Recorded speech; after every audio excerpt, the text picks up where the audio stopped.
Gentlemen, welcome back to yet another wildly unpopular, what is certain to be a wildly unpopular video on account of we're going to have a proper look, see what we can see on the Google machine in order to see what happened at the top of the Google building when the tower crane collapsed recently. Fatalities, 2 iron workers died, also a young student, a mother and her child. There'd be PTSD there. The kid, it'll affect the kid or the entire life. It's a bloody catastrophe, and I'll demonstrate to you. It could have very easily been avoided. There's a couple smoking guns, what I found, and it ain't fucking pretty. Dirty God in this kind of armchair after the fact around the water cooler at work analysis is the grainy dash cam footage. Here we have the crane, what is being dismantled, as well as a crane aiding in the dismantling. This is very salient because the crane that's aiding is nowhere near. So initially I thought because maybe there was some wind at the location, purported to be upwards of 45 miles an hour, but it could have had some microbursts, but also it was reported that it was merely 25 miles an hour. The wind did have some part to play in that, but we can see nothing that was hanging off of this crane swung into this crane. It's way off in outer space here, safely away from everything. Driven forward a few hundred meters now, in the middle distance is the crane. We can see there is a clear and present danger. She does list to the port. Advancing a few hundred meters, we see the ground-based crane assisting in the disassembly, still nowhere to be found, and the list continues. This is clearly moving. Obfuscated by the non-contrasting background is the base of this, but you can see it's primarily busting over at the base here. We're not getting any broken bits like so. There's no sections that are separated thus far. Continuing to topple over, we see intact is the operator's cab. This entire length of tower crane at the base. Well, it's obscured, of course, by the building, but at the base, it's canted over at the base. This is a very salient point. Less than a second later, the majority of the erection comes to rest on the top of the building. And this is very interesting. These two components completely separated. You'll note there is no buckling in any of these members. And the cab, which isn't particularly heavyweight, has completely separated from the rest of the structure. No buckling is visible. I'm going to show a couple details about tower cranes here. Firstly, they are well engineered. So generally, it wouldn't surprise me if they had a safety factor of 10. That is, if they needed a bolt to be X strong in order to do the job, that bolt would be installed at 10x strong. So 10 times as strong as it would need to be. These are the pins what affix the tower crane to the base. Here we have the iron workers all roped off, safety squinted, pounding in pins with the crane attached. So the crane is positioning and the crane would still be attached while they're driving these pins in. Why would the crane still be attached? Well, because the weight of this structure is so great that you'd have to pound the ever-living fuck out of those pins, and you might not get them aligned in the bores unless you have that crane lifting up. There's a photo of the aftermath. Looks like the day after. Stolen fair and square from the usual scumbags. Prepare for me to be nuked into a low Earth orbit. Fair use be damned.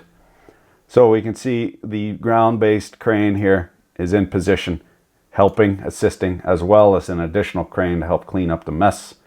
Twisted steel and, well, not sex appeal in this part. So here's the base. Canted right over.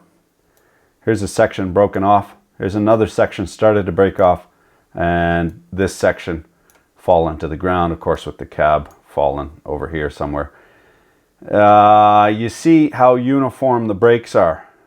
There's a closer upper. You see what's going on here? None of this structure is mangled. If you had a failure due to high winds, a structural failure, these struts and ties, as well as the uprights, they'd be mangled. Even the base here. And this might extend all the way down through the building, actually looking at this. So that they might have at the bottom of the building, this might be some sort of atrium or elevator shaft that they are going to use. These are hydraulic self-erecting. So they'll have a hydraulic section that walks up and down and inserts these sections into, and they all get pinned into place. But you see what's going on here?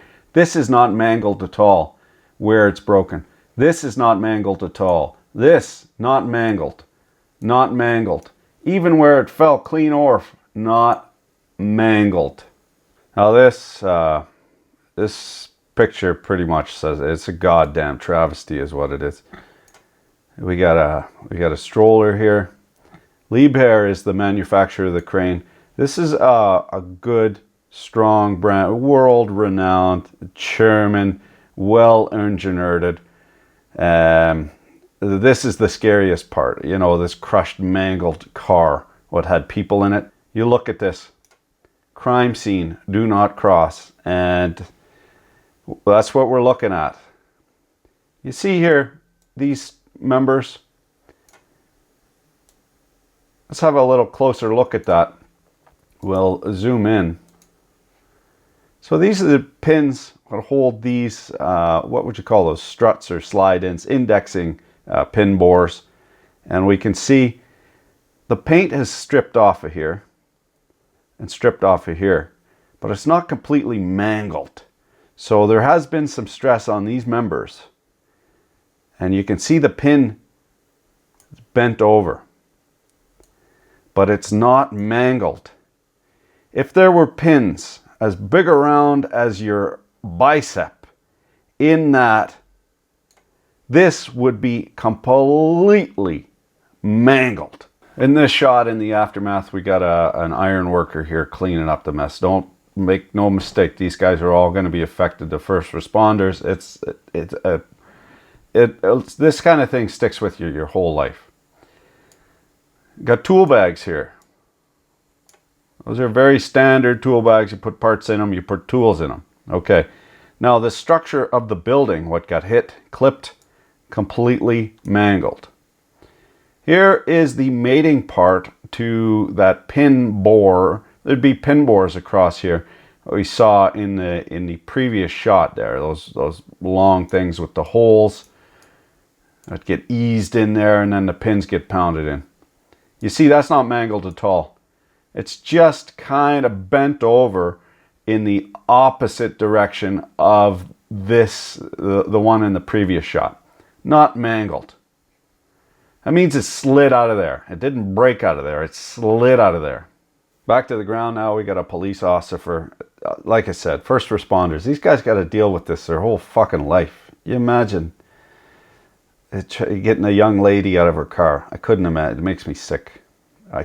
These guys are tougher than me, that's for sure. Okay. Look at this guy. Look at this guy. Look at this guy. Pristine. No mangle marks, nothing. Pristine. What is this? It is a tool bag. I'll bet you dollars to donuts. You go in that tool bag, you're going to find the pins what should have been in the fucking structure. Now, it could be I'm wrong. I'm just some goof, not the prison kind, mind. Sick. Just some fucking goof beaking off from the comfort of his own empire of dirt. So let's say maybe I'm wrong. Maybe the pins were installed. But let's look at this section where the pins were installed. Did she come apart? Not even remotely. She stood together. So did the crane get pushed over by the wind? Yes and no. If the pins were installed, it never would have come over. Not in a million years. You can see even after the fall of however many feet, meters, you know, that was quite a tumble. These two members here did not come apart because it's pinned. These pins didn't shear. The only thing that sheared looks like maybe 4x4 HSST, a little cross member here sheared, just to box out this section. But when the pins are installed, she don't come apart. You know it's a bad day when the guys in the white schmuck show up and followed closely by a lawyer. So nobody says nothing while they lawyer up, but you can guarantee here, I would say this was a union gig. Well, it's not like these guys were, you know, paid by the hour, not by the day, and well paid. These guys probably making 50, 60 bucks an hour, you know, like highly paid. There's no excuse. You're working on a union gig. You're not going to get fired for doing the right thing. It makes you just shake your head. The supervisors on this one, the foreman, they gotta be shitting their fucking pants. This was a major fuck up. Sad to see. We'll definitely see some more rules that, unfortunately, all the safety rules that we deal with, I don't know why I'm circling that, I can't even think. I get upset about stuff like this because entirely preventable. The safety rules that are in place are all written in blood, and you're working for a good strong union like the Ironworkers.